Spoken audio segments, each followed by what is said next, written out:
د هر انسان له محتاجۍ څخه د خدای وساته.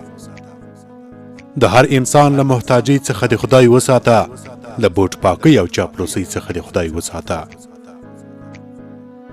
غیرت د خدای همداسې تاند او ګړندی ولره.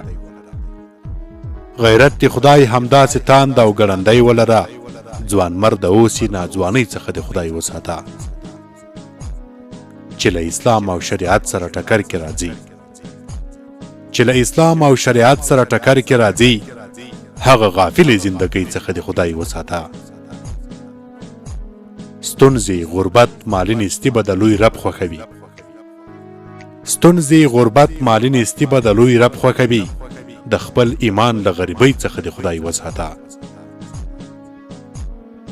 چې ښه تر پامه بد او بد تر پامه ښه در نشي. چې ښه تر پامه بد او بد تر پامه ښه در نشي. ښه د عادت شه له بدۍ څخه د خدای وساته. په آخرت کې د سخت عذاب سبب چې ګرځي. په آخرت کې د سخت عذاب سبب چې ګرځي. ذاکره هغې ملګرۍ څخه د خدای وساته. ذاکره هغې ملګرۍ څخه د خدای وساته.